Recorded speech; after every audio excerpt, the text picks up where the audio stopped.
나 이제 다 알게 됐어. 미안해. 돌아와줘. 이혼 후 9년 만에 나타난 전 남편의 첫마디였어요.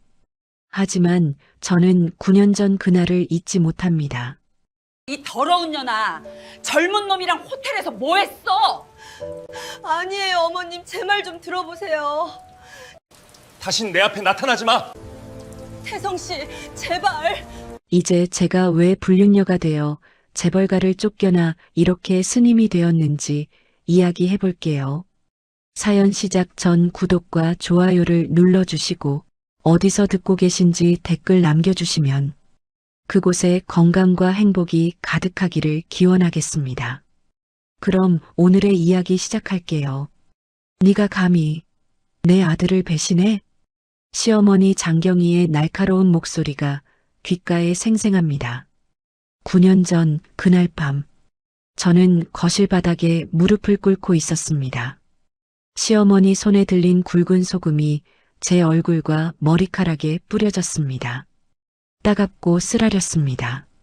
이 더러운 년아, 젊은 놈이랑 호텔에서 뭐 했어? 아니에요, 어머님. 제 말 좀 들어보세요. 닥쳐. 증거가 다 있는데 무슨 변명을 해? 저는 고개를 들어 현관에 서 있는 남편 윤태성을 바라봤습니다. 제발 저를 믿어달라고 제 눈빛으로 애원했습니다. 하지만 그의 눈은 차갑기만 했습니다. 한지우, 우리 이혼하자. 태성 씨, 제 말 좀. 말 필요 없어. 네가 뭘 했는지 다 봤어. 호텔 CCTV에 다 찍혀 있더라. 태성이 이혼 서류를 제 앞에 던졌습니다. 서류가 바닥에 떨어지며 펼쳐졌습니다. 당장 사인하고 꺼져. 다신 내 앞에 나타나지 마. 태성 씨, 제발. 당장 나가. 시어머니가 저를 일으켜 세워 현관문 밖으로 밀어냈습니다. 저는 맨발로 비를 맞으며 그 집에서 쫓겨났습니다. 문이 쾅 하고 닫혔습니다. 저는 빗속에 서서 그 집을 바라봤습니다. 5년을 살았던 집이었습니다. 그렇게 저는 모든 것을 잃었습니다. 아침 예불 종소리가 산사에 울려 퍼지며 저는 눈을 떴습니다. 꿈이었구나. 아니, 꿈이 아니라 기억이었습니다. 9년이 지났는데도 그날의 기억은 생생했습니다. 저는 낡은 이불을 개며 창밖을 바라봤습니다. 단풍이 물들기 시작한 산자락이 아침 햇살에 빛나고 있었습니다. 9년째 맞이하는 가을이었습니다. 저 한지우, 아니, 이제는 묘진이라 불리는 이 몸은 새벽 4시에 일어나 예불을 드리고 마당을 쓸고 빨래를 하고 경전을 읽는 일상을 반복하며 살아왔습니다. 9년 동안 한 번도 거르지 않았습니다. 법당에서 나와 마당을 쓸고 있는데 주지 스님이 다가오셨습니다. 묘진 보살, 오늘 방문객이 올 것 같으니 마음의 준비를 하시게. 저는 빗자루를 든 손을 멈췄습니다. 9년 동안 단 한 명의 방문객도 받지 않았던 저였습니다. 누구신데요? 옛날 사람이라고만 들었네. 서 실장이라는 분이 어제 연락을 했어. 서 실장. 그 이름을 듣는 순간 가슴이 철렁 내려앉았습니다. 윤태성의 비서실장이 아니던가요? 설마 그분이 오시는 건 아니겠지. 저는 애써 태어난 척하며 고개를 끄덕였습니다. 알겠습니다, 스님. 하지만 빗자루를 쥔 손이 미세하게 떨리고 있었습니다. 9년 만에 처음 느껴보는 불안감이었습니다. 오전 10시쯤 고급 세단 한 대가 암자 입구에 멈춰 섰습니다. 저는 법당 뒤편에 숨어 그 차를 바라봤습니다. 차에서 내리는 사람의 뒷모습이 보였습니다. 검은색 정장을 입은 남자였습니다. 키가 크고 어깨가 넓었습니다. 아니야. 그분일 리 없어. 하지만 그 사람이 천천히 돌아서는 순간 저는 숨이 막혔습니다. 윤태성이었습니다. 9년 전 저를 집 밖으로 내쫓았던 그 사람. 차갑게 이혼 서류를 던졌던 그 사람이 여기 제가 숨어 살던 이곳에 나타난 것입니다. 어떻게 여길 찾아낸 거지? 제 심장이 미친 듯이 뛰기 시작했습니다. 숨을 고르려 해도 자꾸만 가빠졌습니다. 태성은 주지 스님과 이야기를 나누더니 천천히 법당 쪽으로 걸어왔습니다. 저는 몸을 더 깊이 숨겼습니다. 묘진 보살을 찾습니다. 그의 목소리가 들렸습니다. 9년 전보다 더 낫고 지쳐 있었습니다. 주지 스님이 저를 찾았고 저는 어쩔 수 없이 법당 밖으로 나갔습니다. 머리를 깊이 숙인 채로요. 보살님, 손님이십니다. 저는 천천히 고개를 들었습니다. 태성과 눈이 마주쳤습니다. 그의 얼굴은 완전히 변해 있었습니다. 9년 전에 오만하고 차가웠던 표정은 온데간데 없었고 대신 깊은 주름과 검버섯이 자리 잡고 있었습니다. 눈 밑에는 시커먼 다크서클이 패여 있었고 머리카락 사이로 흰머리가 듬성듬성 보였습니다. 45세의 나이가 60세처럼 보였습니다. 태성은 저를 보더니 입을 떨었습니다. 뭔가 말하려는 듯 했지만 목소리가 나오지 않는 것 같았습니다. 한참을 그렇게 서 있다가 그가 간신히 입을 열었습니다. 지우야. 저는 합장을 하며 담담하게 대답했습니다.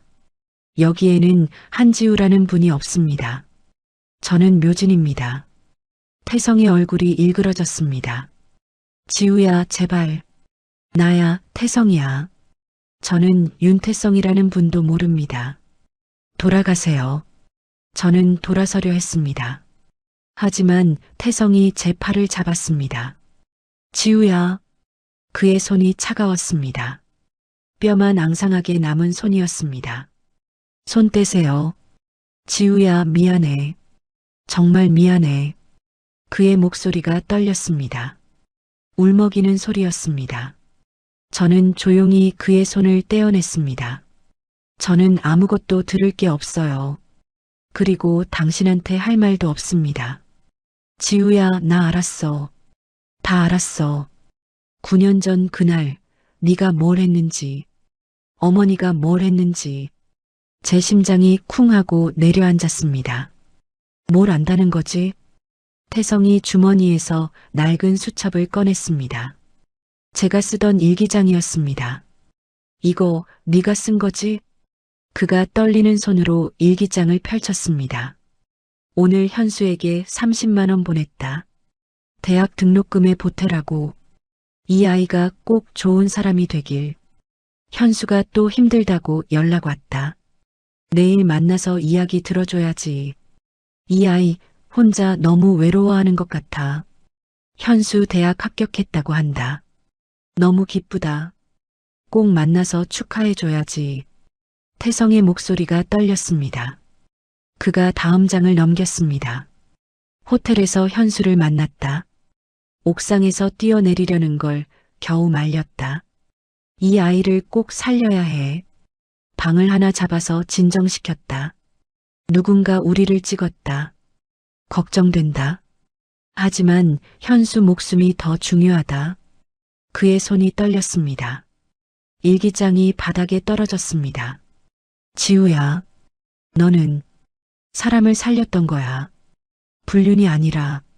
그의 눈에서 눈물이 흘러내렸습니다. 미안해.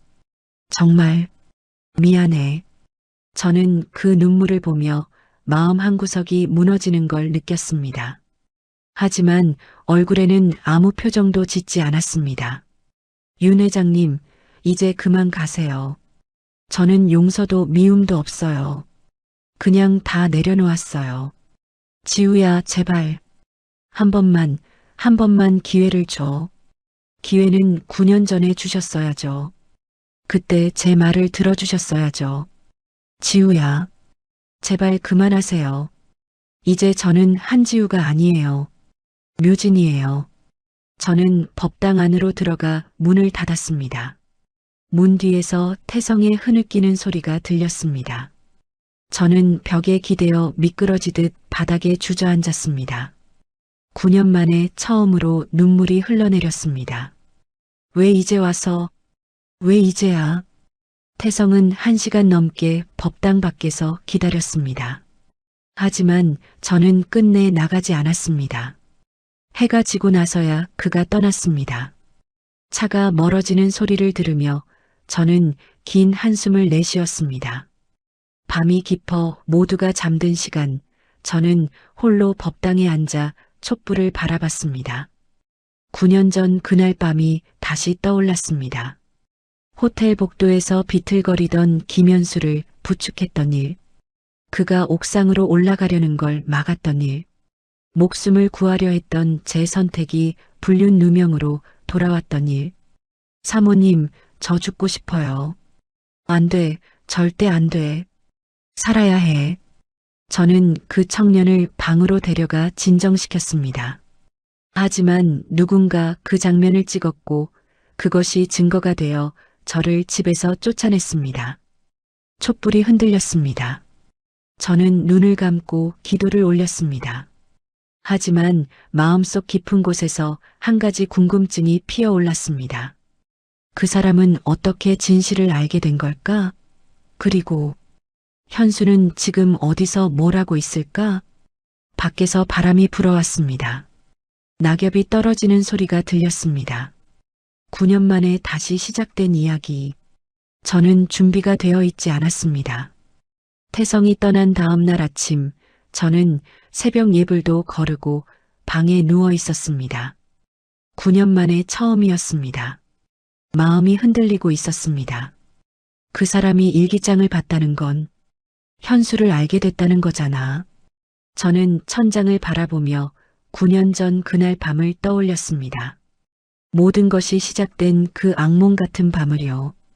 9년 전 2월 14일, 저는 호텔 로비에 서 있었습니다. 명동에 있는 20층짜리 비즈니스 호텔이었습니다. 핸드폰을 꺼내 문자를 확인했습니다. 사모님, 꼭 만나 뵙고 싶어요. 오늘 밤 9시 그랜드 호텔 로비에서 기다리겠습니다. 현수 올림. 현수. 제가 5년 동안 후원해온 청년이었습니다. 고아원에서 자란 아이였습니다. 18살 때부터 매달 30만 원씩 보내주고 가끔 만나서 밥도 사주고 이야기도 들어주던 아이였습니다. 일주일 전에 대학 합격 소식을 들었습니다. S대 경영학과. 정말 기뻤습니다. 축하해 주려고 왔는데 왜 목소리가 그렇게 어두웠을까? 전화로 들은 현수의 목소리는 평소와 달랐습니다. 힘이 없고 떨리는 목소리였습니다. 엘리베이터를 타고 15층으로 올라갔습니다. 현수가 방을 잡았다고 했습니다. 1510호실이었습니다. 복도를 걷는데 가슴이 두근거렸습니다.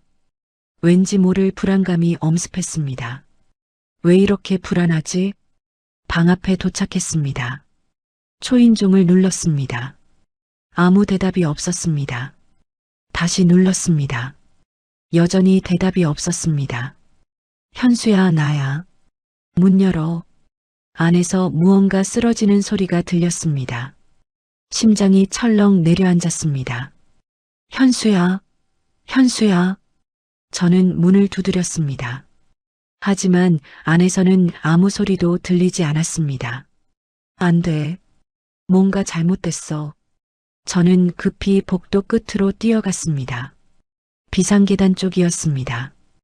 혹시나 해서 옥상으로 올라가는 문을 열었습니다. 차가운 바람이 얼굴을 때렸습니다. 그리고 옥상 난간 위에 서 있는 현수가 보였습니다. 현수야. 저는 소리쳤습니다. 현수가 고개를 돌렸습니다. 그의 얼굴은 눈물로 범벅이 되어 있었습니다. 눈은 충혈되어 있었고 입술은 파랗게 질려 있었습니다. 사모님, 오지 마세요. 현수야, 거기서 내려와. 제발, 못 내려가요. 저는 살 자격이 없어요. 현수의 목소리가 떨렸습니다. 저는 천천히 그에게 다가갔습니다. 손을 내밀며 부드럽게 말했습니다. 무슨 일이 있었는지 모르겠지만 죽는 건 답이 아니야. 내려와. 같이 이야기하자. 사모님은 몰라요. 제가 얼마나 더러운 존재인지. 더러운 존재라니 무슨 소리야? 저는 현수가 말을 잇지 못하고 흐느꼈습니다. 저는 재빨리 달려가 그의 팔을 잡아당겼습니다. 현수가 비틀거리며 난간에서 떨어졌고 우리는 함께 옥상 바닥에 넘어졌습니다. 놔주세요. 죽게 놔주세요. 현수가 소리쳤습니다. 저는 그를 꽉 안았습니다. 안 돼. 절대 안 돼. 너는 살아야 해. 왜요? 왜 저 같은 놈이 살아야 해요? 너는 소중한 사람이야. 네가 죽으면 나도 슬퍼. 제발 살아줘. 현수가 제 품에서 울기 시작했습니다. 아이처럼 엉엉 울었습니다. 저는 그의 등을 토닥이며 말했습니다. 괜찮아. 다 괜찮을 거야. 한참을 그렇게 있었습니다. 현수의 울음이 조금 잦아들자 저는 그를 일으켜 세웠습니다. 일단 방으로 가자. 추워. 방으로 돌아왔습니다. 현수는 침대에 앉아 고개를 숙이고 있었습니다. 저는 물을 떠다 그에게 건넸습니다. 마셔. 그리고 천천히 이야기해봐. 무슨 일이 있었어? 현수가 물을 마시고 떨리는 목소리로 말했습니다. 사모님, 제 출생의 비밀을 알게 됐어요. 출생의 비밀? 저는 고아가 아니었어요. 제 가슴이 쿵 하고 내려앉았습니다. 무슨 소리야? 일주일 전에 어떤 사람이 찾아왔어요. 변호사라고 했어요. 그리고 제 친아버지가 누군지 알려줬어요. 현수의 눈에서 다시 눈물이 흘렀습니다.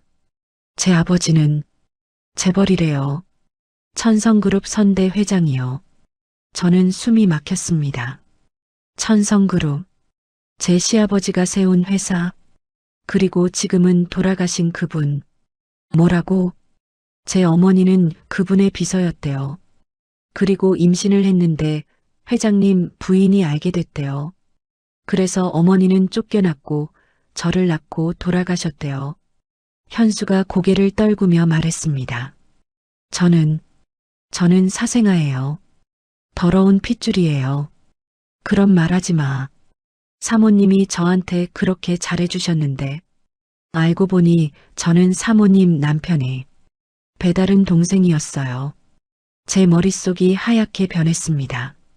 그럼 현수는 태성 씨의 이복 동생? 그리고 시어머니가 이걸 알고 있었다는 거야? 변호사가 뭐라고 했어? 돈을 주겠대요. 입 다물고 외국에 가서 살라고. 그리고 절대 천성가 사람들 앞에 나타나지 말라고. 현수가 주먹을 꽉 쥐었습니다. 저는 그 돈 받고 싶지 않아요. 그렇게 살고 싶지 않아요. 차라리 죽고 싶어요. 현수야. 저는 그의 손을 잡았습니다. 네 잘못이 아니야. 너는 아무 잘못도 하지 않았어. 하지만 들어봐. 너는 지금부터 네 인생을 살면 돼. 누가 뭐라고 하든 너는 소중한 사람이야. 알았지? 현수가 고개를 끄덕였습니다. 방을 하나 더 잡을게. 오늘은 여기서 쉬어. 내일 다시 이야기하자. 저는 프런트에 전화를 걸어 옆방을 예약했습니다. 1511호. 현수를 진정시키고 제 방으로 돌아왔습니다. 하지만 잠이 오지 않았습니다. 시어머니가 이걸 알고 있었다면, 그리고 현수를 돈으로 입막음하려 했다면 소름이 돋았습니다. 다음 날 아침 집으로 돌아왔습니다. 시어머니가 거실에 앉아 차를 마시고 계셨습니다. 어디 갔다 와? 친구 만나고 왔어요. 그래. 밤새 어디서 잤어? 친구 집에서요. 시어머니가 차를 내려놓으며 저를 빤히 쳐다봤습니다. 그 눈빛이 싸늘했습니다. 지우야, 너 호텔 갔었지? 제 심장이 멎는 것 같았습니다. 네. 거짓말하지 마. 다 알아. 시어머니가 핸드폰을 꺼내 사진을 보여줬습니다. 호텔 복도에서 현수와 함께 있는 제 모습이었습니다. 그리고 방으로 들어가는 장면도 찍혀 있었습니다. 이게 뭐야? 어머님, 오해예요. 그건 오해? 밤에 젊은 남자랑 호텔에서 만난 게 오해야? 들어보세요. 그 아이가 힘들어해서. 닥쳐. 시어머니가 소리쳤습니다. 네가 감히 내 아들을 배신해? 그것도 천성과 사생아랑? 저는 얼어붙었습니다. 시어머니가 다 알고 있었구나. 현수가 누군지. 어머님, 제발 제 말 좀. 말 필요 없어. 오늘 밤까지 네 짐 싸. 이혼시킬 거야. 어머님. 그리고 경고하는데 현수 그 자식 일에 대해 입 벌리면 너도 가만 안 둬. 알았어? 시어머니의 눈빛이 얼음장처럼 차가웠습니다. 그날 밤 소금 세례가 시작됐습니다. 저는 암자방에 누워 눈물을 흘렸습니다. 결국 시어머니는 모든 걸 조작한 거야. 현수의 존재를 숨기고 나를 불륜녀로 만들어서 쫓아낸 거지. 그리고 9년이 흘렀습니다. 현수는 지금 어디서 뭘 하고 있을까? 살아는 있을까? 밖에서 새벽 예불 종소리가 들렸습니다. 저는 일어나 승복을 입었습니다. 법당으로 향하는데 암자 입구에 검은색 차 한 대가 서 있는 게 보였습니다. 태성 씨가 또 온 건가? 하지만 차에서 내린 사람은 태성이 아니었습니다. 젊은 남자였습니다. 정장을 차려입고 서류 가방을 든 남자. 그가 저를 보더니 천천히 다가왔습니다. 그리고 저는 그의 얼굴을 보는 순간 숨이 멎었습니다. 사모님, 오랜만입니다. 김현수였습니다. 9년 만에 다시 만난 그 청년. 하지만 그의 눈빛은 예전과 달랐습니다. 차갑고 단단했습니다. 현수야, 이제 그만 진실을 밝혀야 할 것 같아서 왔습니다. 그의 손에는 두툼한 서류 봉투가 들려 있었습니다. 이게 뭐야? 장경희 여사가 저한테 한 일들의 증거입니다. 그리고 사모님을 구할 증거이기도 하고요. 제 가슴이 두근거리기 시작했습니다. 폭풍이 다시 몰려오고 있었습니다. 현수야, 안 돼. 저는 현수의 팔을 붙잡았습니다. 그 증거 쓰면 안 돼. 제발. 현수가 고개를 가로저으며 말했습니다. 사모님, 9년이에요. 9년 동안 사모님이 얼마나 고통받으셨는지 알아요. 이제 그만 진실을 밝혀야죠. 아니야. 그러면 안 돼. 저는 그의 손에 든 서류 봉투를 보며 고개를 흔들었습니다. 그걸 세상에 알리면 천성가가 무너져. 태성 씨도 회사도 다 망가질 거야. 그게 뭐 어때서요? 사모님을 그렇게 만든 사람들인데. 현수야. 저는 그의 어깨를 잡으며 간절하게 말했습니다. 난 이제 다 내려놨어. 복수도 원망도. 그냥 이렇게 평온하게 살고 싶어. 현수의 눈에서 눈물이 맺혔습니다. 사모님, 사모님은 왜 그렇게 착하세요? 왜 자기 자신은 생각 안 하세요? 난 행복해. 진짜야. 거짓말이에요. 현수가 제 손을 잡았습니다. 사모님 눈빛 보면 알아요. 아직도 아파하고 계시잖아요.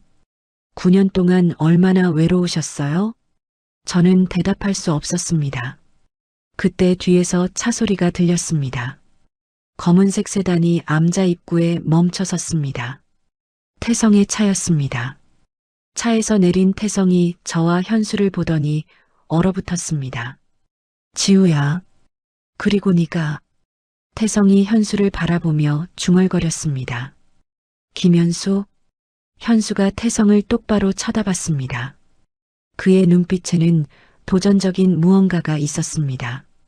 안녕하세요, 윤 회장님. 아니, 형님이라고 불러야 하나요? 태성의 얼굴이 창백해졌습니다. 네가 다 알고 있었어? 네. 저도 최근에 알았죠. 우리가 이복 형제라는 걸. 저는 두 사람 사이에 섰습니다. 태성 씨, 오늘은 그만 돌아가세요. 지우야, 현수랑 무슨 이야기를 한 거야? 아무것도 아니에요. 거짓말하지 마.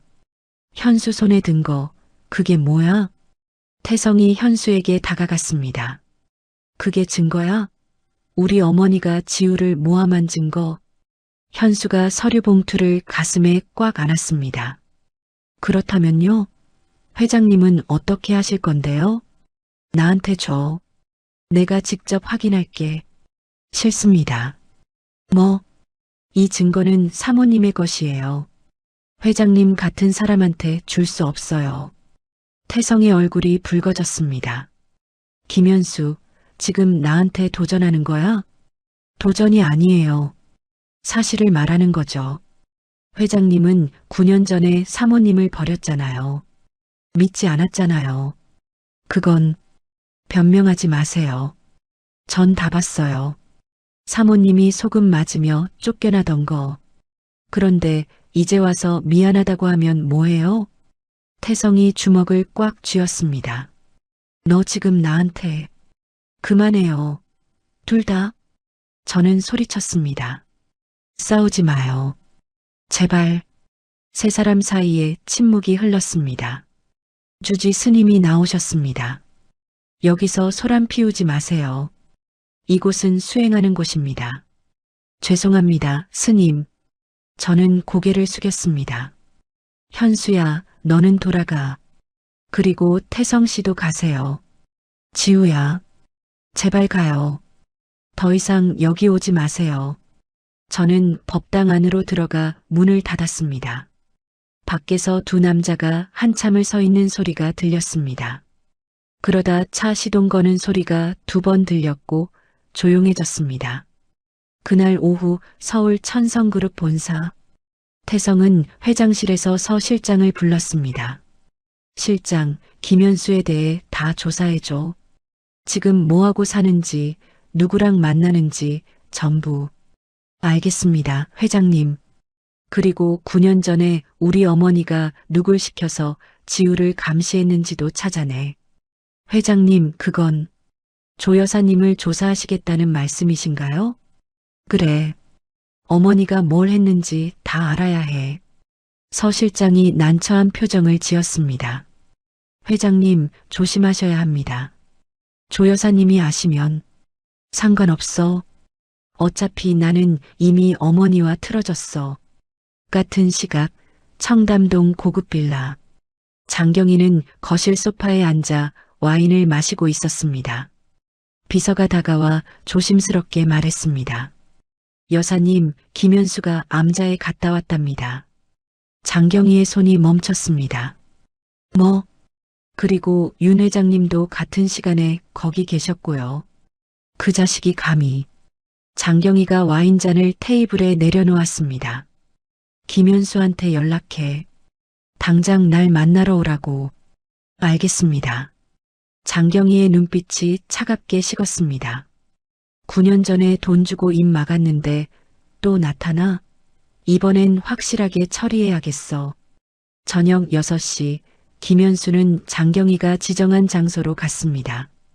한남동에 있는 고급 레스토랑 2층 VIP룸이었습니다. 문을 열고 들어가자 장경희가 창가에 서서 야경을 보고 있었습니다. 앉아. 현수는 자리에 앉았습니다. 하지만 긴장한 기색이 역력했습니다. 장경희가 천천히 돌아서며 미소를 지었습니다. 하지만 그 미소는 얼음장처럼 차가웠습니다. 9년 만이네, 현수야. 그렇네요. 그동안 잘 살았어? 내가 준 돈으로? 현수가 주먹을 꽉 쥐었습니다. 그 돈은 이미 다 기부했어요. 한 푼도 안 썼습니다. 뭐? 전 그 더러운 돈 받고 싶지 않았어요. 장경희의 미소가 사라졌습니다.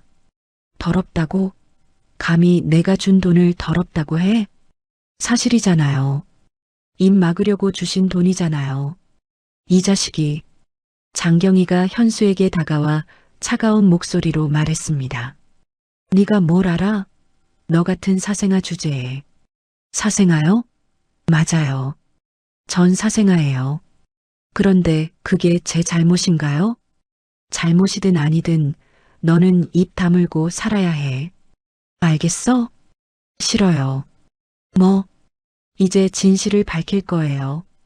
여사님이 9년 전에 사모님한테 뭘 했는지, 제 존재를 숨기려고 얼마나 악랄하게 굴었는지. 장경희의 얼굴이 일그러졌습니다. 네가 감히 나를 협박해?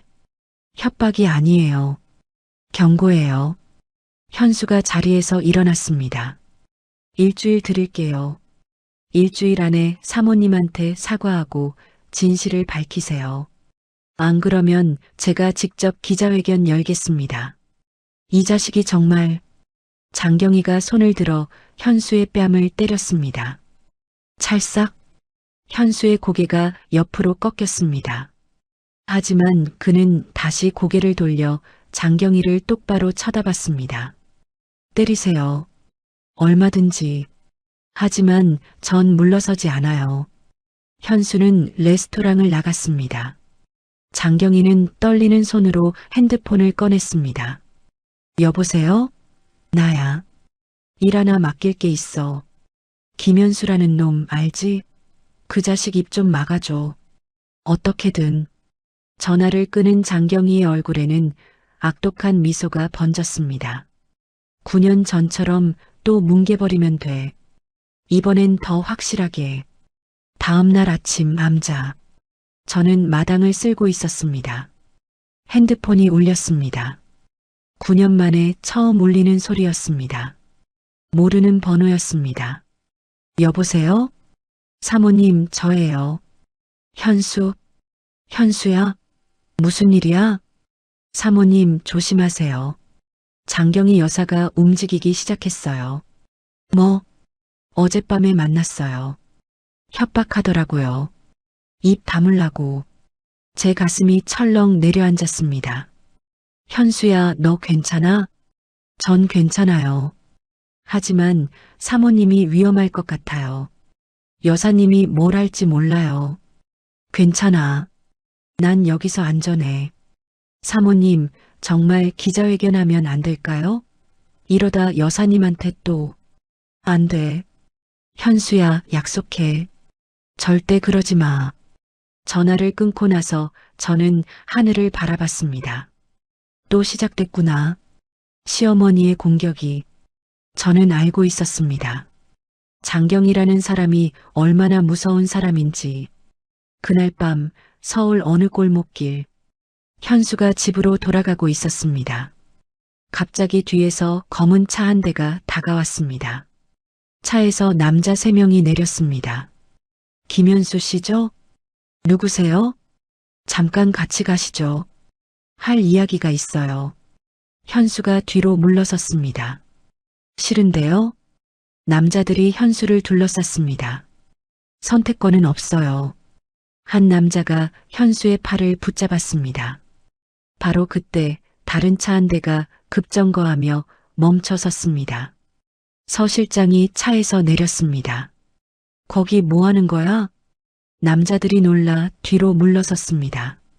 누구세요? 천성그룹 비서실장이야. 회장님 명령으로 김현수 씨를 보호하러 왔어.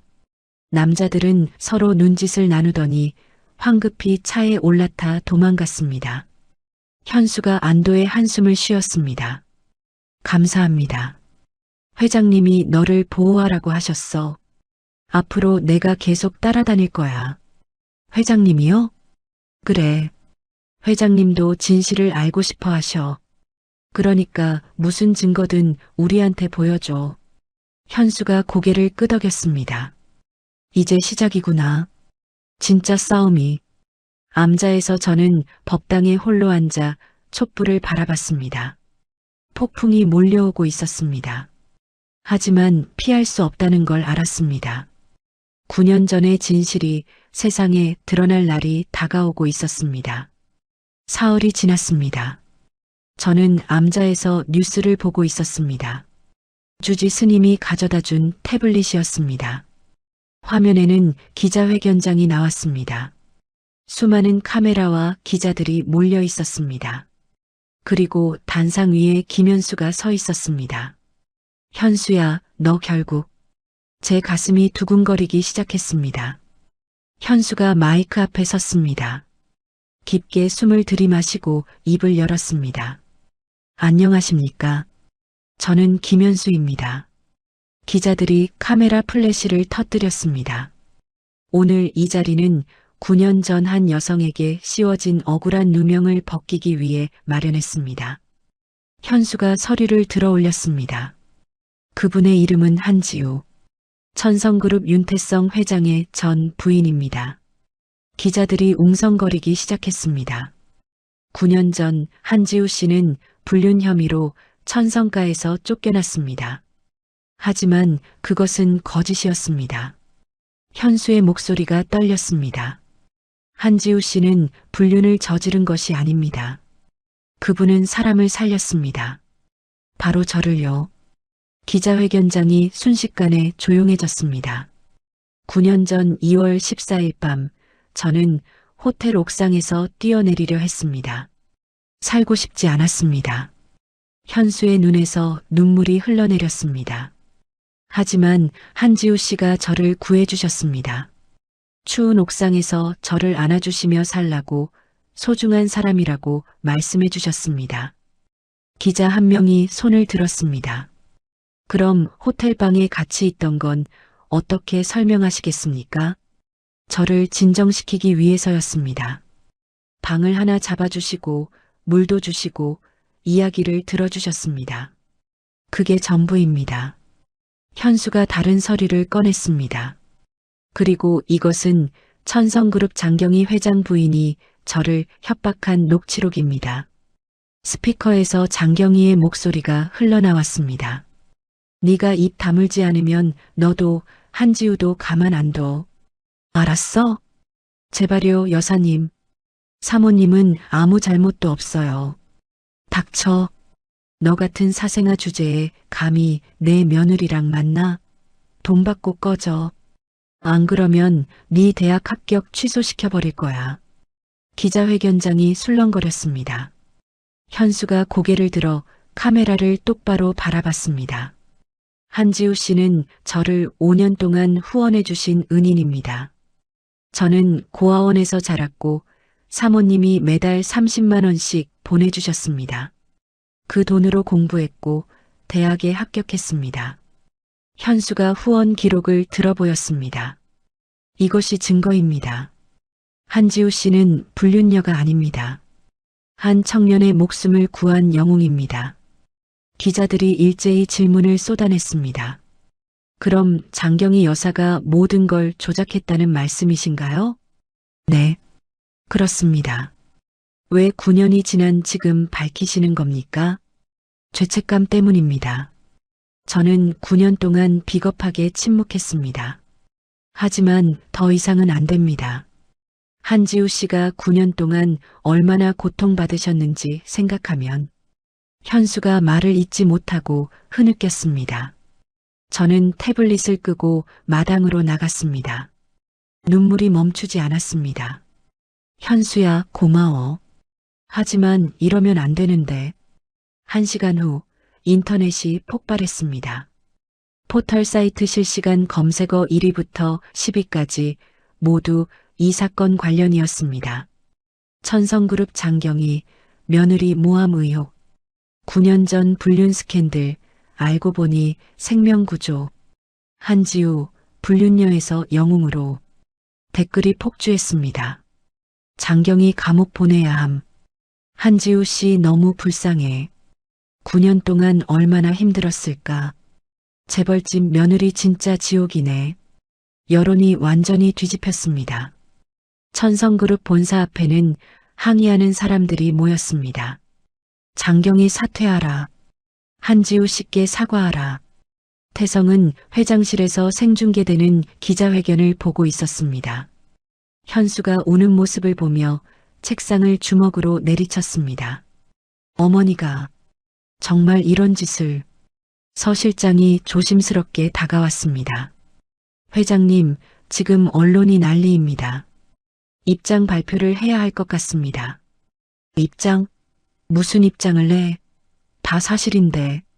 태성이 자리에서 벌떡 일어났습니다. 차 준비해. 암자로 간다. 회장님, 지금은 위험합니다. 기자들이. 상관없어. 지우한테 가야 해. 태성은 회장실을 뛰쳐나갔습니다. 같은 시각 청담동 빌라. 장경희는 TV를 보며 와인잔을 집어던졌습니다. 이 자식이 감히. 비서가 떨며 말했습니다. 여사님, 어떻게 하시겠습니까? 변호사 불러. 당장. 김현수 그 자식 명예훼손으로 고소할 거야. 하지만 증거가 다. 증거? 조작된 거야. 다 거짓말이라고. 장경희의 핸드폰이 울렸습니다. 남편 윤태성의 전화였습니다. 하지만 받지 않았습니다. 계속 울리는 핸드폰을 보며 이를 갈았습니다. 내가 평생 지켜온 이 가문을 어떻게든 지킬 거야. 오후 3시 암자. 저는 법당에 앉아 기도를 올리고 있었습니다. 밖에서 차 소리가 들렸습니다. 여러 대였습니다. 문을 열고 나가자 태성이 차에서 내리고 있었습니다. 그리고 그 뒤로 기자들이 카메라를 들고 쫓아왔습니다. 윤 회장님, 한 말씀만 해주십시오. 사모님과 재결합하실 계획이십니까? 장경희 여사에 대해 어떻게 생각하십니까? 경호원들이 기자들을 막았습니다. 태성이 저를 보더니 달려왔습니다. 지우야. 저는 뒤로 물러섰습니다. 오지 마세요. 지우야, 다 봤어. 현수 기자회견.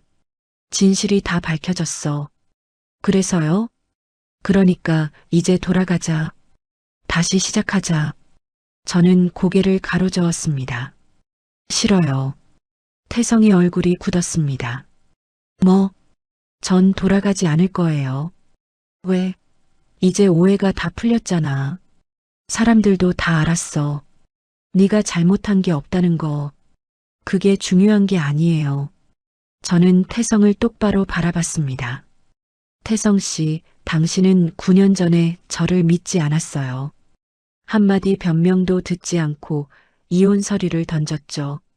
그건 내가 잘못했어. 정말 미안해. 미안하다고 다 되나요? 9년이에요, 9년. 전 맨발로 쫓겨나서 얼마나 울었는지 알아요? 제 목소리가 떨렸습니다. 비 맞으며 걸어가는데 뒤돌아보니 집에 불이 다 꺼져 있더라고요. 아무도 저를 찾지 않았어요. 아무도. 지우야. 전 그날 죽고 싶었어요. 정말로. 하지만 현수 생각했어요. 그 아이가 제 때문에 힘들어할까봐 살았어요. 태성의 눈에서 눈물이 흘렀습니다. 미안해. 정말 미안해.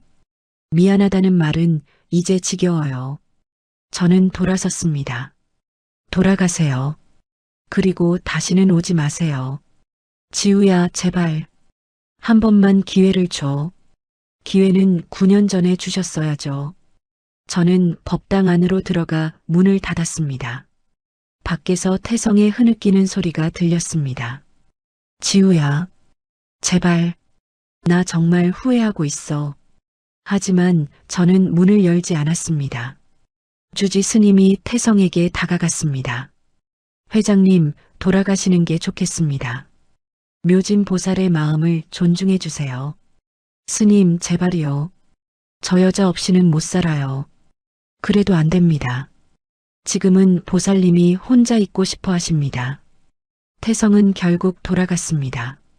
하지만 암자 입구에 차를 세워두고 떠나지 않았습니다. 저 사람을 기다릴 거야. 마음이 풀릴 때까지. 그날 밤 저는 법당에 홀로 앉아 있었습니다. 촛불을 바라보며 생각했습니다. 왜 나는 돌아가고 싶지 않을까? 진실이 밝혀졌는데. 하지만 답은 이미 알고 있었습니다. 태성이 저를 버린 그 순간 저는 그 사람에 대한 모든 감정이 끊어졌던 것입니다. 사랑도 미움도 원망도 다 사라졌습니다. 이제 남은 건 텅 빈 마음뿐이었습니다. 사랑했던 사람이 나를 믿지 않았다는 게 얼마나 아픈지 당신은 모를 거야. 밖에서 빗소리가 들렸습니다. 9년 전 그날 밤처럼 비가 내리고 있었습니다. 저는 창밖을 바라봤습니다. 태성의 차가 여전히 거기 서 있었습니다. 빗속에서 혼자, 마치 9년 전 제 모습처럼. 이제 너도 알겠지. 버림받는다는 게 뭔지. 저는 눈을 감고 기도를 올렸습니다. 하지만 마음 한구석에서는 또 다른 진실이 숨어 있었습니다. 제가 돌아가지 않는 진짜 이유. 그것은 곧 드러날 것입니다. 비는 밤새 내렸습니다. 저는 한숨도 자지 못했습니다. 법당에 앉아 촛불만 바라보고 있었습니다. 새벽 5시 예불 종소리가 울렸습니다. 저는 일어나 마당으로 나갔습니다. 비가 그쳤고 안개가 자욱했습니다. 그리고 암자 입구에 태성의 차가 여전히 서 있었습니다. 밤새 거기 있었어? 차 안을 들여다보니 태성이 운전석에서 잠들어 있었습니다. 좌석을 뒤로 젖히고 재킷을 덮고 제 가슴 한구석이 아팠습니다. 바보, 왜 이러는 거야? 저는 조용히 방으로 돌아가 담요를 가져왔습니다. 차 창문에 살짝 걸쳐두고 돌아섰습니다. 그때 태성이 눈을 떴습니다. 지우야? 저는 멈춰섰습니다. 태성이 차에서 내렸습니다. 머리는 헝클어져 있었고 옷은 구겨져 있었습니다. 눈은 충혈되어 있었고 수염이 자라나 있었습니다. 밤새 여기 있었어요? 응. 네가 나올까 봐. 왜 이러세요? 집에 가시라니까요. 못 가. 너 보기 전엔. 태성이 제 앞으로 다가왔습니다. 지우야, 제발. 나랑 이야기 좀 하자. 왜 안 돌아가려는지 말해줘. 말했잖아요. 이미 끝났다고. 거짓말이야. 뭔가 숨기고 있어. 네 눈을 보면 알아. 저는 뒤로 물러섰습니다. 숨기는 거 없어요. 있어. 분명히 있어. 기자회견 봤잖아. 진실이 다 밝혀졌어. 사람들도 다 알았고. 근데 왜 아직도 날 밀어내는 거야? 그게. 저는 말을 잇지 못했습니다. 태성이 제 어깨를 잡았습니다. 지우야, 제발. 진짜 이유를 말해줘. 나 미칠 것 같아. 바로 그때 또 다른 차가 암자로 올라왔습니다. 검은색 세단. 서 실장의 차였습니다. 차에서 서 실장과 함께 현수가 내렸습니다. 사모님, 현수가 저에게 달려왔습니다. 사모님, 괜찮으세요? 현수야, 너 왜 여기 와? 태성이 현수를 노려봤습니다. 김현수, 너 또 뭐하러 온 거야? 회장님이야말로 왜 여기 계세요? 사모님이 돌아가지 않는다고 했잖아요. 그건 내가 알아서 할 일이야. 알아서요? 9년 동안 뭘 알아서 했는데요? 두 남자가 대치했습니다. 저는 그 사이에 섰습니다. 그만해요, 둘 다. 서 실장이 조심스럽게 다가왔습니다. 죄송합니다. 그런데 급히 드릴 말씀이 있어서요. 무슨 말? 서 실장이 서류 봉투를 꺼냈습니다. 회장님 명령으로 조사를 했습니다. 9년 전 일에 대해서요. 태성이 서류를 받아들었습니다. 뭐가 나왔어? 김현수 씨. 출생 기록입니다. 현수의 얼굴이 굳었습니다. 태성이 서류를 펼쳤습니다. 읽어 내려가다가 얼어붙었습니다. 이게 뭐야? 서류에는 DNA 검사 결과가 있었습니다. 김현수, 생년월일 2002년 3월 5일. 부친 윤재혁 천성그룹 선대 회장. 모친 김미선 전 비서. 태성의 손이 떨렸습니다. 이게 무슨... 현수가 우리 아버지의? 네. 김현수 씨는 회장님의 이복 동생이십니다. 태성이 현수를 돌아봤습니다. 네가 내 동생? 현수가 고개를 끄덕였습니다. 네. 형님, 태성이 뒤로 비틀거렸습니다. 저는 그를 부축했습니다. 그럼 아버지가 바람을 피운 거야?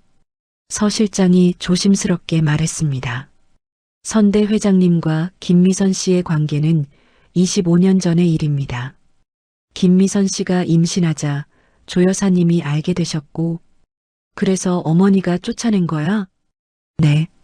김미선 씨는 출산 후 사고로 돌아가셨고, 김현수 씨는 고아원으로 보내졌습니다. 태성이 현수를 바라봤습니다. 그럼 너는 왜 우리한테 나타난 거야? 현수가 주먹을 꽉 쥐며 말했습니다. 저도 일주일 전에 알았어요.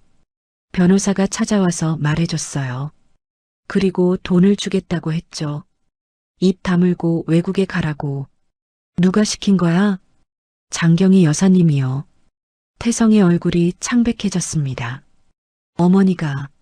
저는 그 대화를 들으며 가슴이 찢어지는 것 같았습니다. 결국 다 드러나는구나. 태성이 갑자기 저를 돌아봤습니다. 지우야, 설마 너도 이걸 알고 있었어? 저는 대답하지 못했습니다. 대답해. 너도 알고 있었냐고. 네. 태성이 믿을 수 없다는 표정을 지었습니다. 언제부터? 9년 전. 그날 밤 호텔에서요. 뭐? 저는 천천히 말했습니다. 현수가 저한테 말했어요. 자기 출생의 비밀을. 그리고 변호사가 협박했다고. 그럼 너는 9년 동안 이걸 알고 있었어? 네. 왜 말 안 했어? 왜? 태성이 소리쳤습니다. 말했으면 어떻게 됐을 것 같아요? 저는 조용히 대답했습니다. 시아버님의 명예가 땅에 떨어지고 천성가는 스캔들로 무너지고 당신은 평생 상처받았을 거예요. 그래서 너 혼자 다 짊어진 거야? 네. 왜 그랬어? 당신을 지키고 싶었어요. 그리고 현수도. 저는 현수를 바라봤습니다. 현수는 아무 잘못도 없는 아이잖아요. 그런데 가문의 치부라는 이유로 평생 숨어 살아야 한다니. 그게 말이 돼요? 태성이 머리를 감싸쥐었습니다. 그래서 어머니가 너를 쫓아낸 거구나. 네가 이 비밀을 알았으니까. 네. 시어머니는 제가 현수를 만난 걸 알고 계셨어요. 그리고 제가 진실을 알게 될까봐 두려워하셨죠. 그래서 불륜 누명을 씌운 거야? 네. 그게 가장 확실한 방법이었으니까요. 태성이 무릎을 꿇었습니다. 땅바닥에 주저앉아 울기 시작했습니다. 미안해. 정말 미안해. 지우야. 이제 아셨어요? 제가 왜 돌아갈 수 없는지. 저는 태성을 내려다봤습니다. 전 돌아가면 이 비밀을 계속 안고 살아야 해요. 시어머니 눈치 보면서, 현수 걱정하면서. 전 그렇게 살고 싶지 않아요. 지우야. 그리고 솔직히 말하면요. 저는 눈물을 흘리며 말했습니다. 전 이미 지쳤어요. 당신 가문의 비밀을, 체면을, 명예를 지키느라. 제 인생은 뭐가 됐어요? 미안해. 정말 미안하다는 말로 9년이 돌아와요? 저는 법당으로 돌아가려 했습니다. 현수가 저를 붙잡았습니다. 사모님, 제 잘못이에요. 제가 사모님한테 짐을 지운 거예요. 아니야, 현수야. 네 잘못 아니야. 하지만 너는 그냥 태어난 것뿐이야. 그게 무슨 죄야? 저는 현수의 머리를 쓰다듬었습니다. 너는 이제 당당하게 살아. 알았지? 사모님. 바로 그때 또 다른 차가 암자로 올라왔습니다. 경찰차 2대였습니다.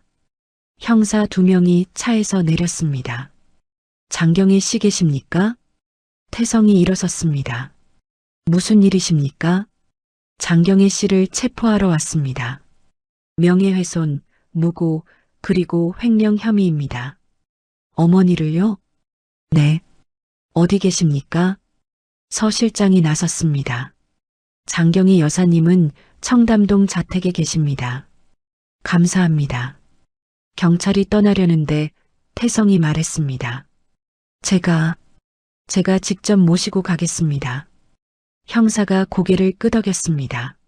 알겠습니다. 1시간 드리겠습니다. 태성이 저를 마지막으로 한번 바라봤습니다.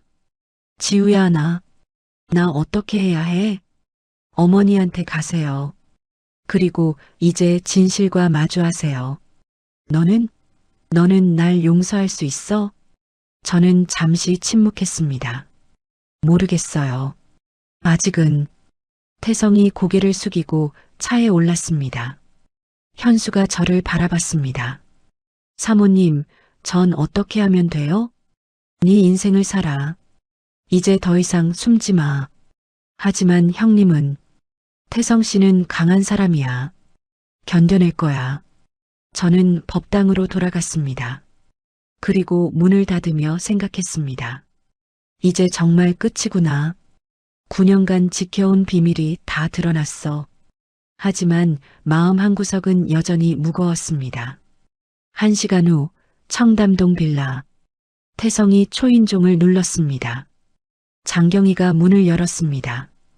태성아, 무슨 일이야? 어머니, 경찰이 와 있어요. 장경희의 얼굴이 굳었습니다. 뭐? 명예훼손이랑 무고, 횡령 혐의래요. 그게 무슨... 그리고 전 다 알았어요. 김현수가 누군지, 아버지가 뭘 하셨는지, 어머니가 지우한테 뭘 했는지.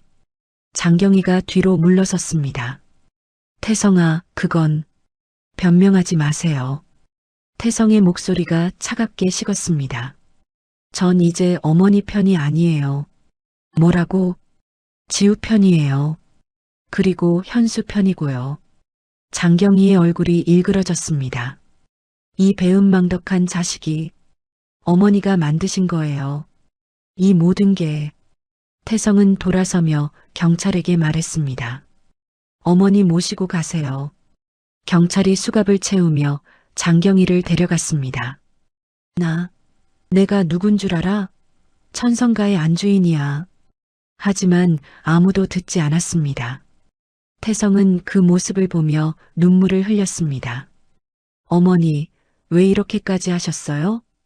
밤이 깊어졌습니다. 암자에서 저는 홀로 촛불을 바라보고 있었습니다. 모든 진실이 드러났습니다.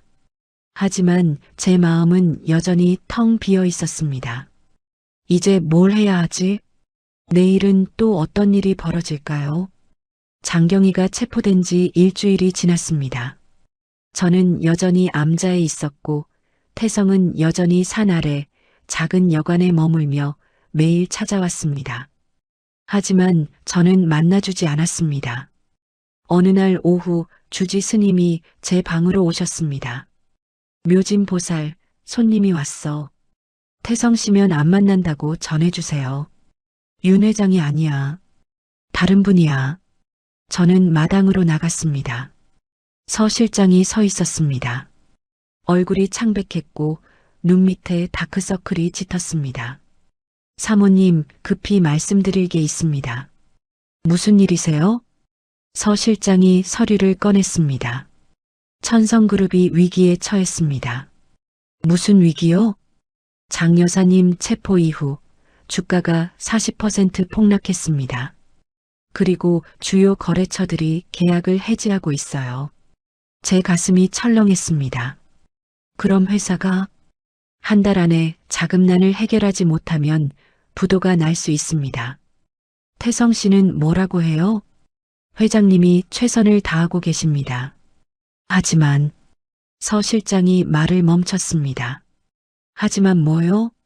주주들이 요구하고 있습니다. 사모님의 복귀를요. 제가요? 네. 사모님이 돌아오셔서 회장님과 함께 회사를 이끌어야 한다고. 그래야만 대중의 신뢰를 회복할 수 있다고요. 저는 웃음이 나왔습니다. 결국 저를 이용하려는 거네요. 또, 사모님, 그게 아니라. 아니에요. 9년 전에도 저를 이용했잖아요.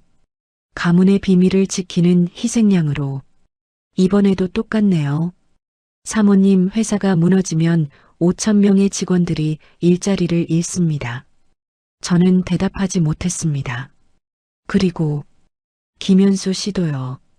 현수가요? 네. 김현수 씨는 지금 천성그룹 사회공헌팀에서 일하고 있습니다. 회사가 무너지면 그 친구도. 저는 주먹을 꽉 쥐었습니다. 비겁하게 그런 말 하지 마세요. 죄송합니다. 하지만 사실이에요. 서 실장이 고개를 숙였습니다. 사모님 부탁드립니다. 회장님을 도와주세요. 싫어요. 사모님, 전 이미 다 줬어요. 제 청춘도, 제 명예도, 제 인생도. 이제 더 이상 줄 게 없어요. 저는 돌아서려 했습니다. 사모님, 회장님이 많이 아프십니다. 저는 멈춰섰습니다. 뭐라고요? 불면증이 너무 심해서 약을 드시는데도 잠을 못 주무세요. 그리고 우울증 진단도 받으셨고요. 그건 식사도 거의 안 하십니다. 일주일 만에 5kg 빠지셨어요. 서 실장의 목소리가 떨렸습니다. 제가 10년 넘게 모신 회장님인데 이렇게 무너지시는 모습 처음 봅니다. 저는 가슴이 아팠습니다. 그건 제 탓이 아니에요. 알아요. 하지만 회장님은 사모님 없이는 못 사십니다. 그만하세요. 사모님, 제발 한 번만 만나주세요. 그럼 안 돼요. 저는 소리쳤습니다. 만나면 무너질 것 같아요. 9년 동안 쌓아온 이 평온함이 다 무너질 것 같다고요. 서 실장이 놀란 표정을 지었습니다. 사모님, 돌아가세요. 그리고 다시는 오지 마세요. 저는 법당으로 뛰어들어갔습니다. 그날 밤 저는 잠을 이룰 수 없었습니다. 서 실장의 말이 계속 머릿속을 맴돌았습니다. 태성 씨가 아프다고? 우울증에 불면증까지? 저는 일어나 창밖을 바라봤습니다. 산 아래 여간에 불이 켜져 있었습니다. 태성이 머무는 방이었습니다. 저 사람도 잠을 못 자고 있겠지. 제 가슴 한구석이 욱신거렸습니다. 다음 날 아침 현수가 찾아왔습니다. 사모님, 현수야, 무슨 일이야? 현수의 얼굴이 창백했습니다. 회사가 정말 위험해요. 이대로 가면 한 달도 못 버텨요. 알아. 서 실장한테 들었어. 그럼 도와주셔야죠. 현수야, 너는 왜 그러니? 형님이 너무 힘들어하세요. 현수의 눈에 눈물이 맺혔습니다. 매일 회사에서 20시간씩 일하시고 식사도 안 하시고 어제는 회의 중에 쓰러지셨어요. 병원에 갔다가 거부하시고 다시 회사로 가셨어요.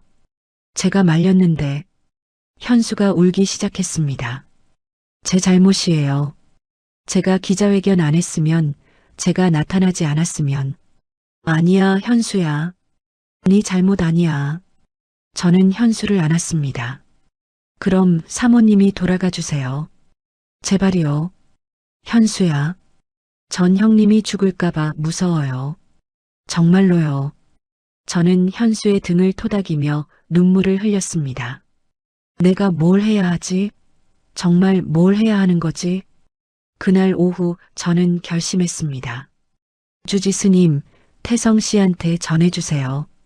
만나겠다고. 정말인가? 네. 하지만 조건이 있어요. 무슨 조건? 여기가 아니라 서울에서 만나겠어요. 천성그룹 본사에서요. 주지 스님이 놀란 표정을 지었습니다. 본사라니? 제대로 끝을 내야 할 것 같아요. 이틀 후 저는 서울로 향했습니다. 9년 만에 처음 내려가는 서울이었습니다. 차 안에서 밖을 보니 모든 게 낯설었습니다. 변한 것도 많았고 그대로인 것도 있었습니다. 천성그룹 본사 앞에 도착했습니다. 50층짜리 거대한 빌딩이 하늘을 찔렀습니다. 저는 승복을 입은 채로 로비로 들어갔습니다. 사람들이 저를 쳐다봤습니다. 수군거리는 소리가 들렸습니다. 저 사람, 한지우 아니야? 진짜네. 스님 됐네. 불쌍하긴. 9년 동안 얼마나 힘들었을까. 저는 그들을 무시하고 엘리베이터를 탔습니다. 50층, 회장실이 있는 층이었습니다. 엘리베이터 문이 열리자 서 실장이 기다리고 있었습니다. 사모님 오셨군요. 태성 씨는요? 회장실에 계십니다. 서 실장이 저를 안내했습니다. 거대한 문 앞에 섰습니다. 9년 전에도 와봤던 곳이었습니다. 문을 열고 들어갔습니다. 태성이 거대한 책상 앞에 앉아 서류를 보고 있었습니다. 하지만 서류에 집중하지 못하고 있었습니다. 손이 떨리고 있었습니다. 태성 씨, 태성이 고개를 번쩍 들었습니다. 저를 보는 순간 그의 눈에서 눈물이 쏟아졌습니다. 지우야, 너 정말 왔어? 네. 태성이 자리에서 벌떡 일어나 저에게 달려왔습니다. 하지만 제 앞에서 멈춰 섰습니다. 만질 수 없다는 듯이. 지우야, 회사 이야기 들었어요. 위기라면서요? 그건 괜찮아. 내가 어떻게든 할게. 거짓말하지 마세요. 얼굴 보니까 다 알아요. 태성이 힘없이 웃었습니다. 역시 너한테는 못 숨기겠네. 앉으세요. 이야기해요. 두 사람이 소파에 마주 앉았습니다. 태성이 회사 상황을 설명했습니다.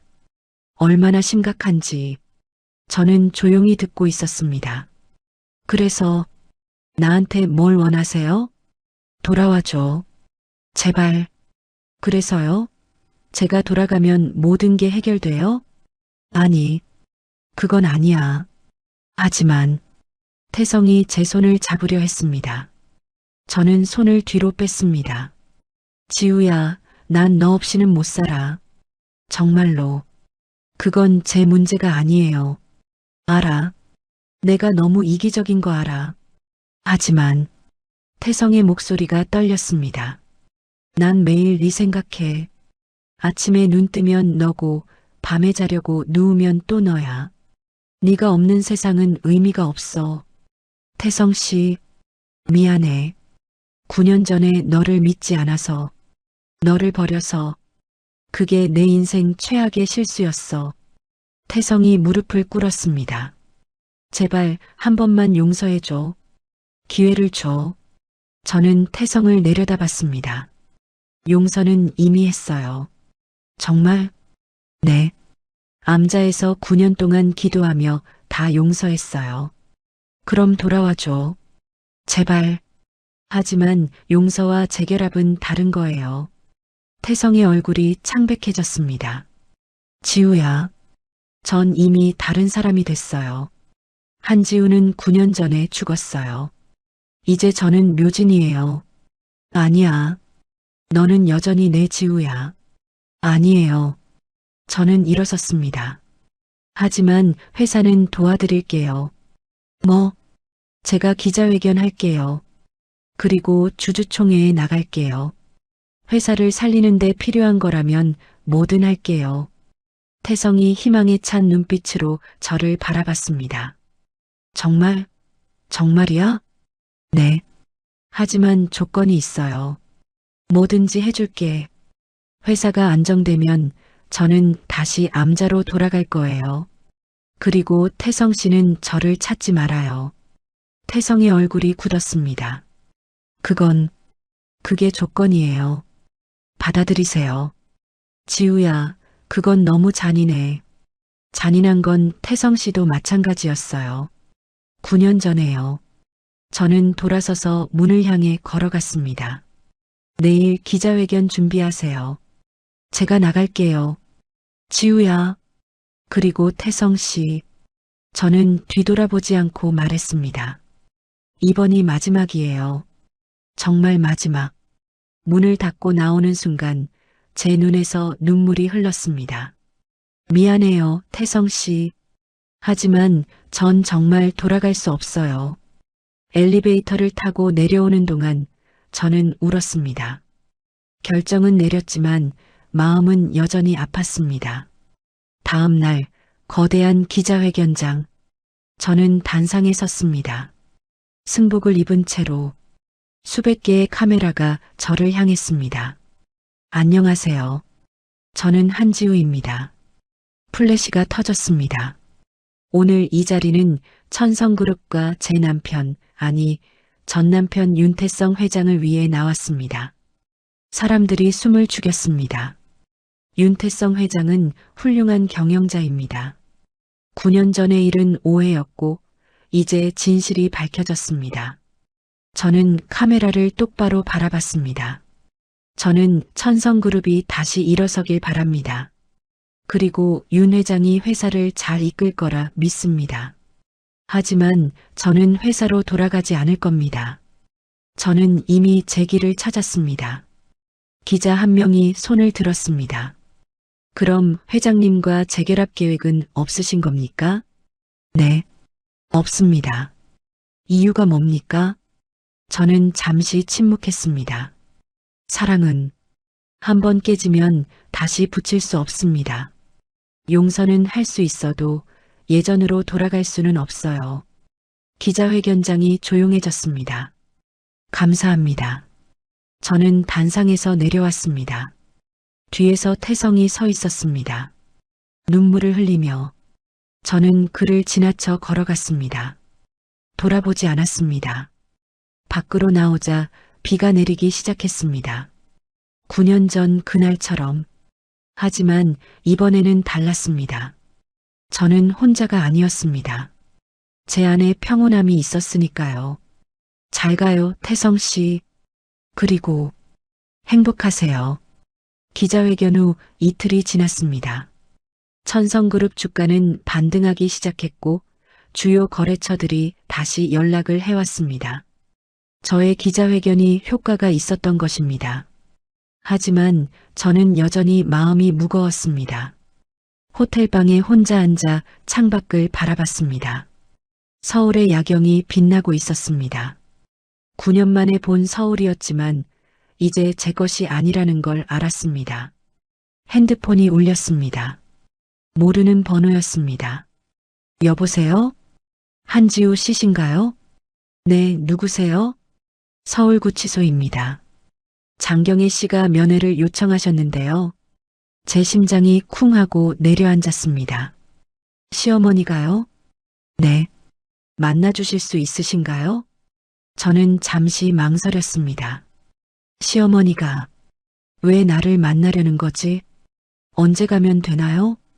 내일 오후 2시에 오시면 됩니다. 전화를 끊고 한참을 앉아 있었습니다. 9년 만에 시어머니와 마주하게 되는 것입니다. 다음 날 오후 저는 서울구치소에 도착했습니다. 회색 건물이 우중충하게 서 있었습니다. 면회실로 안내받았습니다. 투명한 아크릴판이 가운데 있고 전화기가 양쪽에 놓여 있었습니다. 잠시 후 문이 열리고 장경희가 들어왔습니다. 저는 숨이 막혔습니다.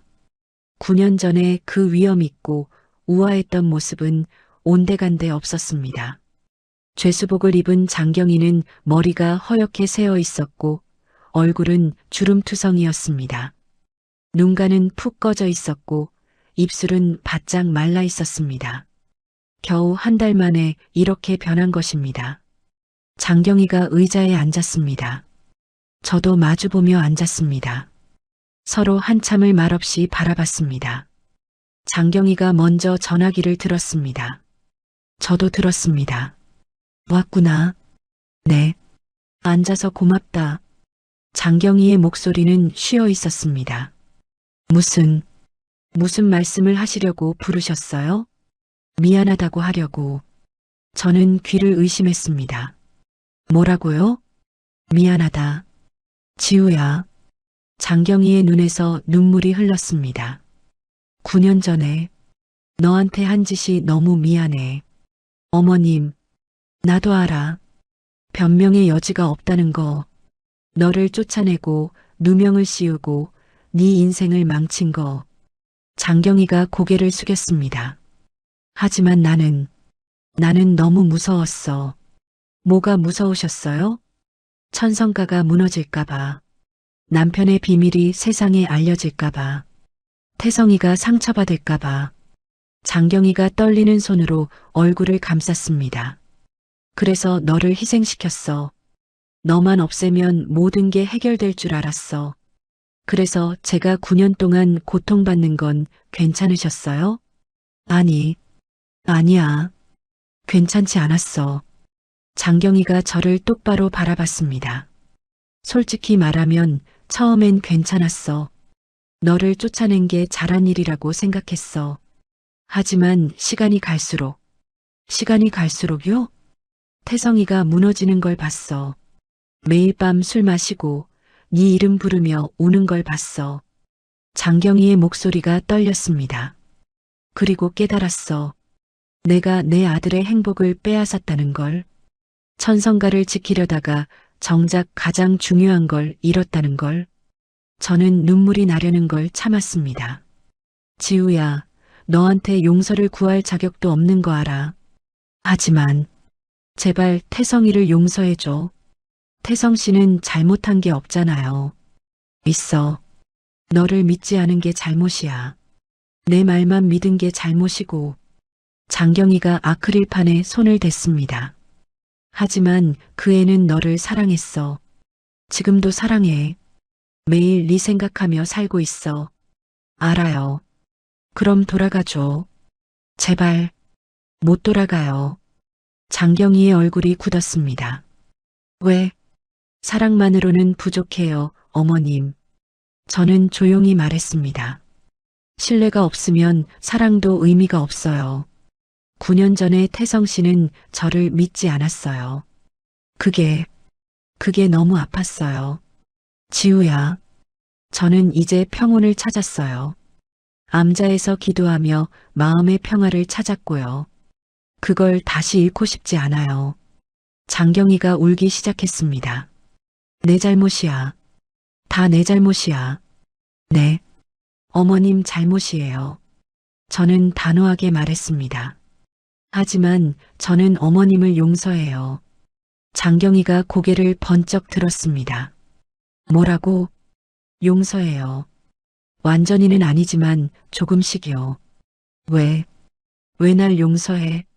안 그러면 제가 평생 미움에 갇혀 살 것 같아서요.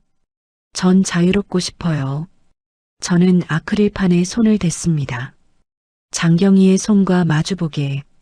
그리고 어머님도 피해자였다는 걸 알아요. 무슨 소리야? 어머님이 살아온 시대가, 환경이 그렇게 만든 거잖아요. 가문을 지켜야 한다는 압박, 며느리는 참아야 한다는 관념, 여자는 희생해야 한다는 생각. 장경이가 더 세게 울었습니다. 지우야, 너 정말 착한 애구나. 내가 너무 못됐어. 이제 그만하세요. 과거는 과거예요. 지우야, 한 가지만 부탁해도 될까? 뭔데요? 현수를 잘 부탁해. 그 애도 죄가 없어. 저는 놀랐습니다. 어머님이 그런 말씀을 하시다니. 여기 들어와서 많이 생각했어. 내가 얼마나 잔인했는지, 남편의 잘못을 죄 없는 아이한테 풀었는지. 장경이가 고개를 숙였습니다. 현수한테 전해줘. 장경이가 미안하다고. 그리고 당당하게 살라고. 너는 네 잘못이 아니라고. 전해드릴게요. 면회 시간이 끝났다는 안내 방송이 나왔습니다. 장경이가 일어섰습니다. 저도 일어섰습니다. 지우야. 네. 마지막으로 행복해라. 꼭. 어머님도요. 장경이가 쓸쓸하게 웃었습니다. 나는 이제 행복이 뭔지도 모르겠어. 그냥 속죄하며 살 거야. 교도관이 장경이를 데려갔습니다. 저는 그 뒷모습을 보며 눈물을 흘렸습니다. 미움도 원망도 아니었습니다. 그냥 한 여자의 삶이 너무 슬펐습니다. 밖으로 나오니 태성이 서 있었습니다.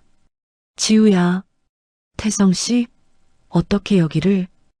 어머니가 너를 부르셨다는 얘기 들었어. 그래서 태성이 저를 바라봤습니다. 어머니가 뭐라고 하셨어? 미안하다고 하셨어요. 그리고 태성 씨를 용서해 달라고. 태성의 눈에서 눈물이 흘렀습니다. 지우야, 나 정말 알아요. 저는 태성을 막았습니다. 더 이상 미안하다는 말 하지 마세요. 지겹다니까요. 그럼 뭐라고 해야 해? 행복하세요 라고 하세요. 태성이 어리둥절한 표정을 지었습니다. 전 내일 암자로 돌아갈 거예요. 그리고 다시는 서울에 안 올 거고요. 지우야, 제발. 태성 씨도 이제 저를 놓아주세요. 그리고 새로운 사람 만나서 행복하세요. 싫어. 너 아니면 안 돼. 그건 태성 씨 선택이에요. 하지만 전 돌아가지 않을 거예요. 저는 걸어가기 시작했습니다. 지우야. 태성이 뒤에서 소리쳤습니다. 나 평생 너만 사랑할 거야. 다른 사람 절대 안 만날 거야. 저는 돌아보지 않고 손을 흔들었습니다. 바보 같은 소리 하지 말고 잘 사세요. 택시를 타고 떠나는데 뒤에서 태성이 무릎 꿇고 우는 게 보였습니다. 가슴이 아팠습니다. 하지만 돌아가지 않았습니다. 미안해요, 태성 씨. 하지만 전 이미 다른 삶을 선택했어요. 그날 밤 호텔방에서 저는 현수를 만났습니다. 사모님, 정말 내일 떠나세요? 응. 암자로 돌아가야지. 하지만 형님이. 현수야, 사람은 누구나 자기 인생을 살아야 해. 태성 씨는 태성 씨 인생이 있고 나는 내 인생이 있어. 하지만 사랑하잖아요. 사랑한다고 다 함께 살 수 있는 건 아니야. 저는 현수의 머리를 쓰다듬었습니다. 현수야, 너는 이제 당당하게 살아. 알았지? 천성과 사람으로서가 아니라 김현수로서. 네, 사모님. 그리고 장경희 여사가 전해달래. 미안하다고 당당하게 살라고. 너는 네 잘못이 아니라고. 현수가 울기 시작했습니다. 장 여사님이 정말 그런 말씀을? 응. 어쩌면 그분도 변하고 계신 거야. 늦었지만 저는 현수를 안았습니다. 잘 살아, 현수야. 그리고 가끔 암자에 놀러와. 네, 꼭 갈게요. 다음 날 아침 저는 암자로 향하는 버스를 탔습니다. 서울이 점점 멀어졌습니다. 창밖을 보며 생각했습니다. 이제 정말 끝이구나. 한지우로서의 삶은.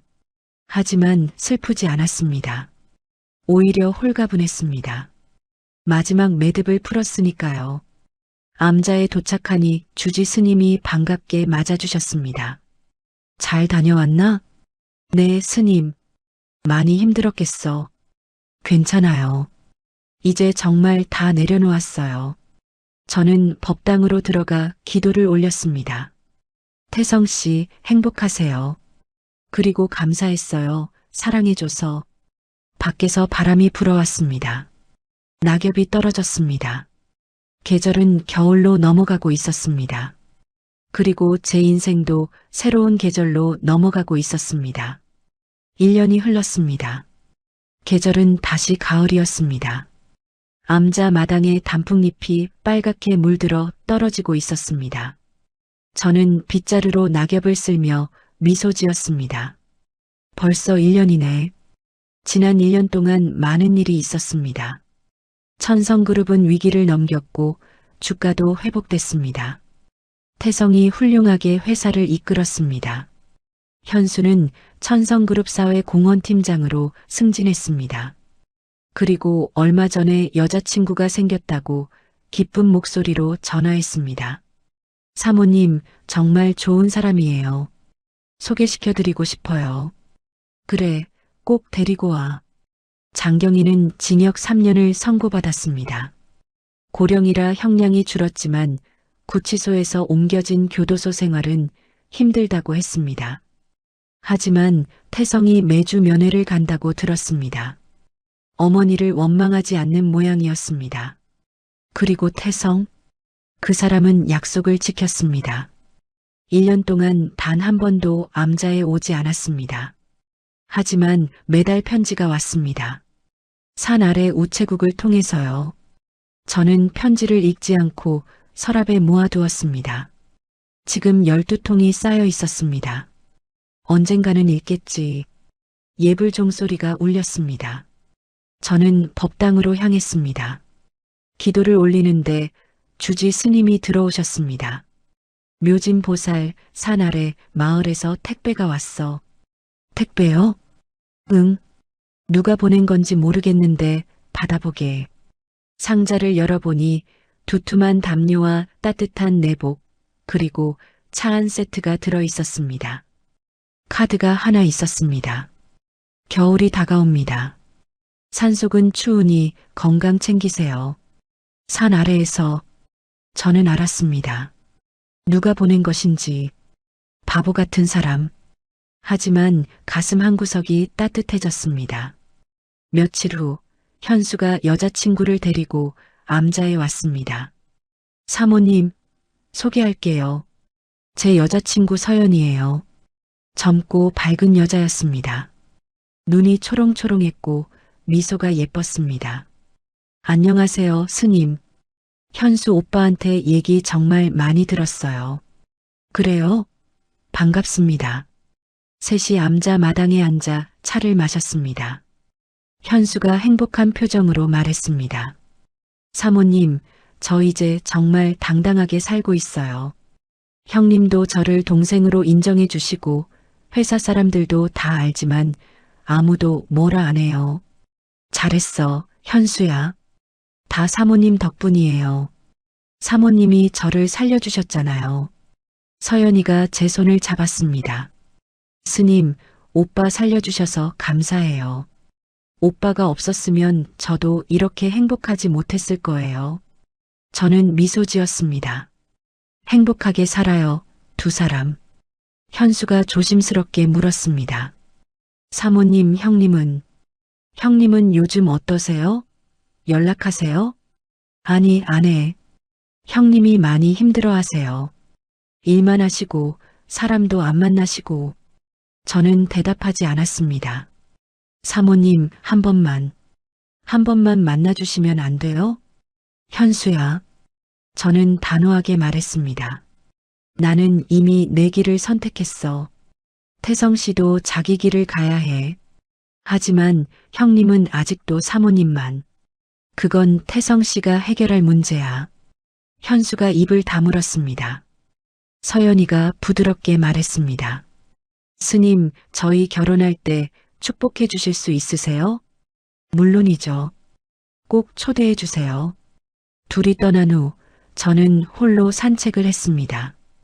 단풍이 아름다웠습니다. 바람이 선선했습니다.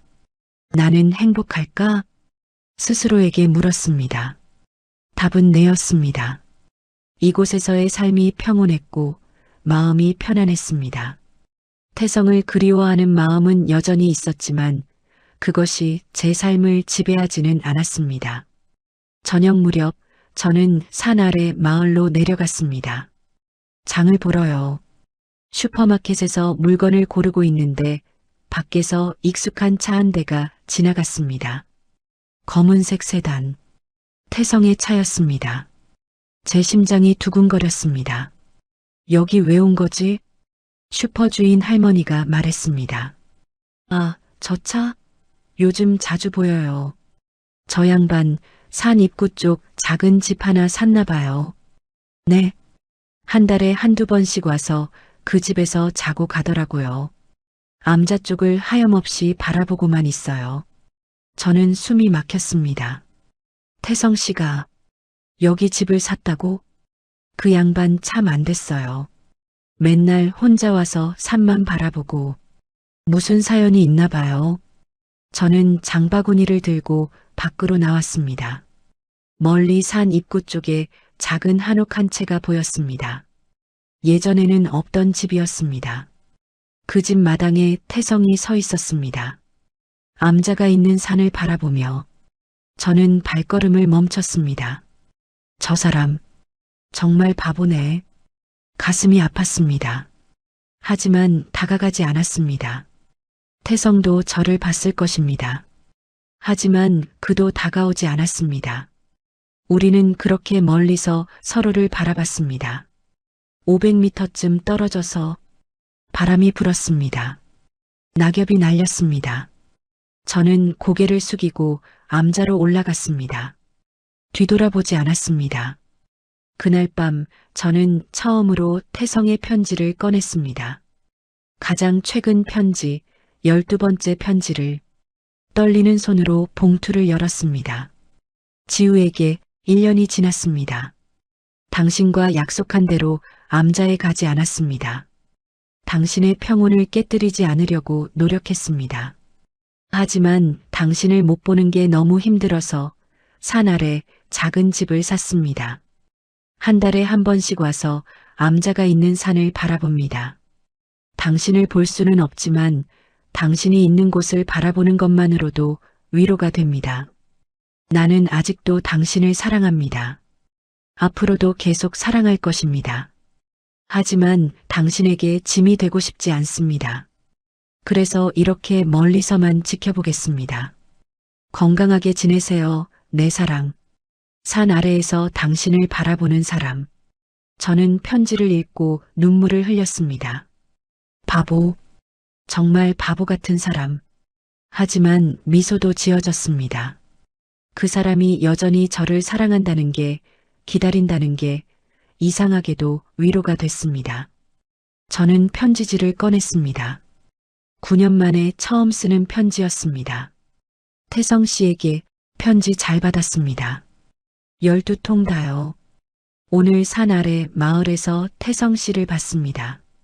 태성 씨도 저를 봤겠지요. 태성 씨가 그곳에 집을 샀다는 것도 알았습니다. 바보 같은 사람. 왜 그렇게까지 하는 거예요? 하지만 감사해요. 태성 씨의 마음이. 저는 여전히 돌아가지 않을 겁니다. 이곳이 제 자리예요. 하지만 태성 씨가 산 아래에서 저를 지켜본다는 것, 그것만으로도 저는 외롭지 않습니다. 우리는 이제 새로운 형태의 관계를 만들어가고 있는 것 같습니다. 부부는 아니지만 남남도 아닌, 서로를 이해하고 존중하는. 태성 씨 건강하세요. 그리고 가끔 편지 보내세요. 이제 저도 읽을게요. 산 위에서 태성 씨를 생각하는 사람. 편지를 봉투에 넣고 다음 날 아침 산 아래 우체국에 맡겼습니다. 일주일 후 답장이 왔습니다. 지우에게 당신 편지를 받고 울었습니다. 1년 만에 받은 당신 글이었으니까요. 그래, 우리 이렇게 지내자. 산 위와 산 아래에서 가끔 편지로 안부를 묻고 서로의 삶을 응원하며 언젠가 당신 마음이 바뀌면 그때 다시 이야기하자. 하지만 바뀌지 않아도 괜찮아. 나는 여기서 당신을 바라보는 것만으로도 행복하니까. 사랑해요, 지우야. 태성. 그렇게 우리의 새로운 관계가 시작됐습니다. 매달 한 번씩 편지를 주고받았습니다. 태성은 산 아래 집에서, 저는 산 위 암자에서, 때로는 산 아래 장터에서 멀리 서로를 보기도 했습니다. 손을 흔들지는 않았지만 서로가 거기 있다는 것을 알았습니다. 현수는 다음해 봄에 결혼했습니다. 저는 암자를 잠시 내려와 결혼식에 참석했습니다. 태성도 거기 있었습니다. 식장 반대편에서 저를 바라보는 태성과 눈이 마주쳤습니다. 그 사람은 미소 지었습니다. 저도 미소 지었습니다. 그것으로 충분했습니다. 결혼식이 끝나고 태성이 멀리서 다가왔습니다. 지우야, 잘 지냈어요? 응. 너는? 저도요. 짧은 대화였지만 어색하지 않았습니다. 지우야, 나 편지로 하세요. 태성 씨 편지 좋아해요. 태성이 웃었습니다. 알겠어. 그럼 다음 달에 또 편지 쓸게. 저도 답장 쓸게요. 우리는 그렇게 헤어졌습니다. 다시 산 위와 산 아래로. 어느 날 주지 스님이 물으셨습니다. 묘진 보살, 후회 안 하나? 저렇게 사랑하는 사람을 놓고 후회는 안 해요. 왜? 사랑하는 방법이 여러 가지잖아요. 꼭 함께 살아야만 사랑은 아니니까요. 주지 스님이 고개를 끄덕이셨습니다. 그래, 네가 찾은 답이 그거구나. 네, 저는 이제 편하네요. 태성 씨가 산 아래 있다는 것만 알아도. 세월이 흘렀습니다. 2년, 3년. 우리는 여전히 편지를 주고받았습니다. 태성은 여전히 산 아래 집에 살면서 회사를 경영했고, 저는 여전히 암자에서 수행했습니다. 가끔 마을 장터에서 멀리 서로를 봤습니다. 그것으로 충분했습니다. 어느 봄날 태성이 편지에 이렇게 썼습니다. 지우야, 나는 행복해. 너와 함께 살지는 못하지만 이렇게 네가 있는 산을 바라보며 살 수 있어서 우리는 어쩌면 특별한 사랑을 하고 있는 건지도 몰라. 거리를 두면서도 서로를 사랑하는. 감사해, 지우야. 내 인생에 와줘서. 저는 답장을 썼습니다. 태성 씨, 저도 감사해요. 저를 이해해줘서, 제 선택을 존중해줘서. 우리는 각자의 길을 가고 있지만 같은 하늘을 보고 있어요. 그것으로 충분해요. 사랑해요, 태성 씨. 제 방식대로. 어느 가을날 저녁, 저는 암자 마당에 서서 산 아래를 바라봤습니다. 태성의 집에 불이 켜져 있었습니다. 저도 법당에 촛불을 켰습니다. 산 위와 산 아래에 불이 켜졌습니다. 밤하늘에 별이 빛났습니다. 바람이 불었습니다. 낙엽이 떨어졌습니다. 그리고 저는 미소 지었습니다. 우리는 이렇게 살아가고 있구나. 떨어져 있지만 함께. 이것이 우리의 이야기입니다. 다시 만나지 못했지만 영원히 사랑하는 두 사람의 이야기. 산 위에서 기도하는 여자와 산 아래에서 기다리는 남자. 그리고 그들 사이를 오가는 편지들. 사랑은 때로 함께함이 아니라 서로를 놓아주는 것일 수도 있습니다. 우리는 그것을 배웠습니다. 9년의 아픔을 딛고 비로소. 그로부터 10년 후, 산 아래 집은 여전히 매달 불이 켜집니다. 산 위 암자도 여전히 촛불이 켜집니다. 편지는 계속 오갑니다. 어떤 이들은 이 이야기를 듣고 안타까워합니다. 왜 다시 만나지 않았을까? 하지만 우리는 알고 있습니다. 이것이 우리에게 최선의 사랑이었다는 것을.